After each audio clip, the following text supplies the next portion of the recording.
Hello and welcome, my name is DigX7 and I'm working on a game FrostLoop, a survival puzzle game about managing the last civilization on Earth that's living on a train.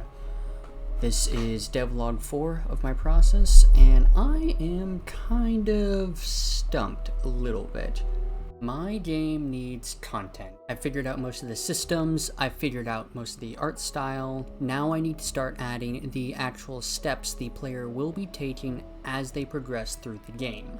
Because my game revolves around the players figuring out the logistical processes they need to go through to create the resources their citizens want to keep them happy, I as the developer need to actually figure out what are those steps and what do those processes look like. So I'm going to probably end up creating a whiteboard. To do that, I'm actually using this site called Canva.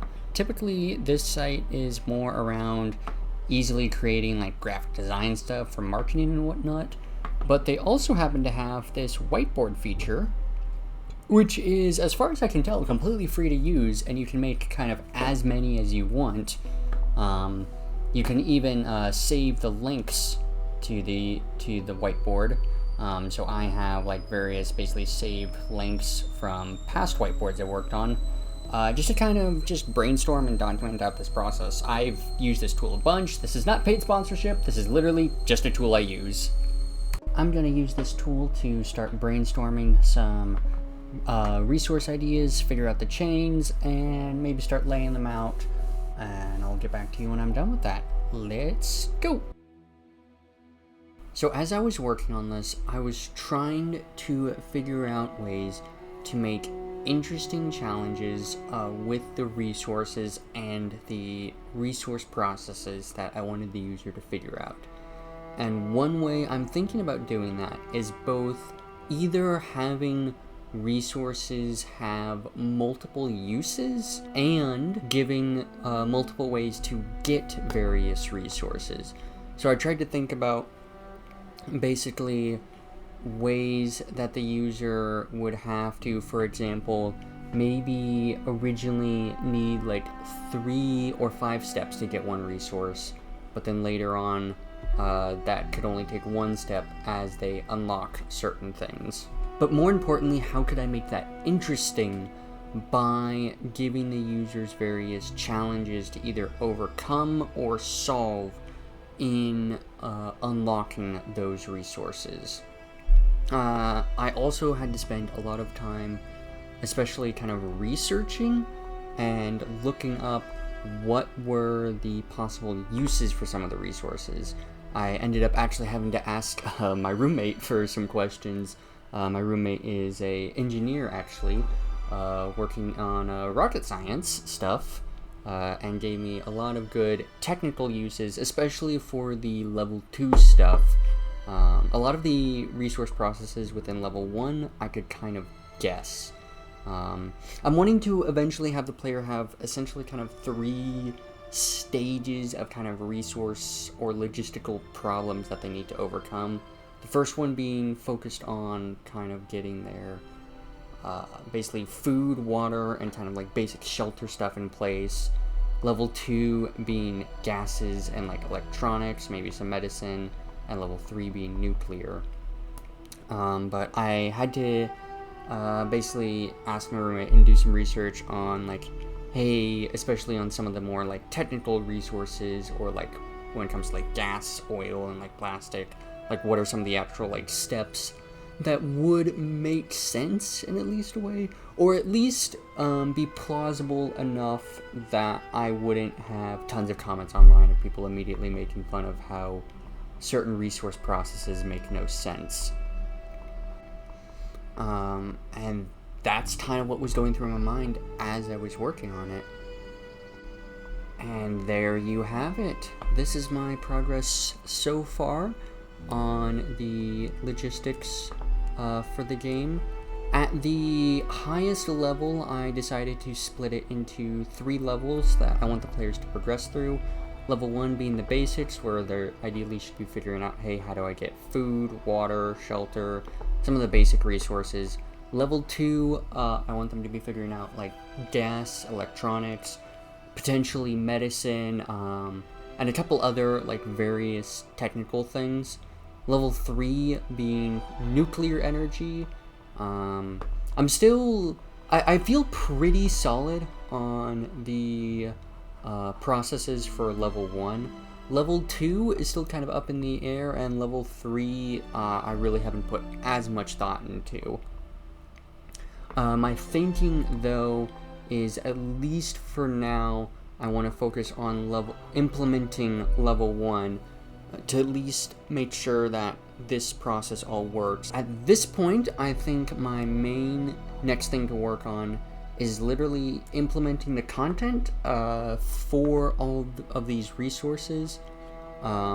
So on this graph, blue are the different resources, green are the engine cars, red are the stations, yellow are the events. And at this point, I need to just go about and implement all of them in the game.